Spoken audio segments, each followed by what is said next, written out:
Oganda Jo-Salam ma odak e boma ma Kendu Bay ywak ni pod gin chien e yore mag dongruok nikech ok dewgi e chenro mag dongruok kod thuolo mag tije ma ichiwo e kaonti nyaka ne loch mar kor gwenge chakre pacho ka higa mar 2013. Jafwambo e kaonti ma Homa Bay Ali Abich ni kod mathoth ewi ywak mag oganda go.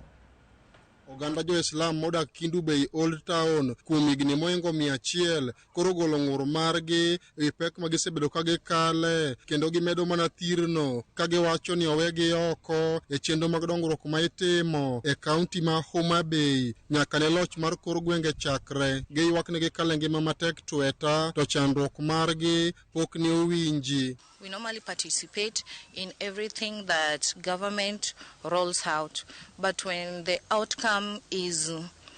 is outcome, we are being sidelined, and we feel like we are not part of the government or whatever it's happening at the county level.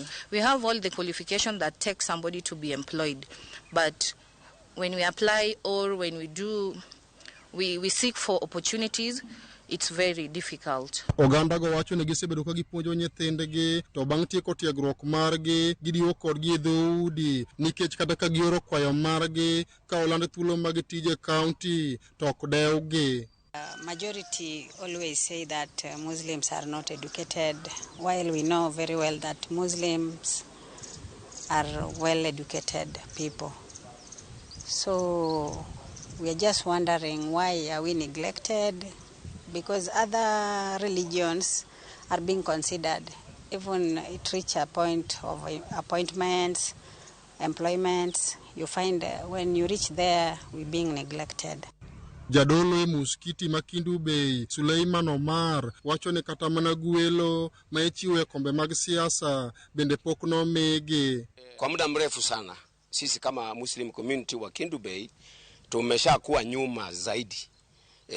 Kutokea yani county ije huku tumeshapata shida nyingi sana. Sisi hatufikiriwi, iwe governor, iwe MCA, iwe MP, sisi hatufikiri sana sisi kama Waislamu. Na sana hatuna mwakilishi iwe kwenye county, iwe kwenye sehemu gani. Gimedo ni josiasa osebedo ka tiyo kodgi e kinde mag yiero e yo ma ok odhi kare ka kwayo margi ne piny owacho mar kaunti ma Homa Bay mondo yie winj ywak margi nikech gin bende gin jogo ombulu. Despite voting overwhelmingly to the outgoing government, we never got any appointment. There was no nomination, so we were not considered.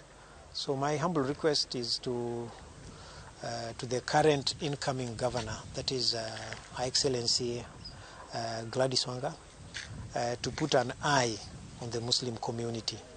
We need to be considered. We need to be part and parcel of the current government of Homa Bay County. Ali Abich, Ramogi TV, Homa Bay.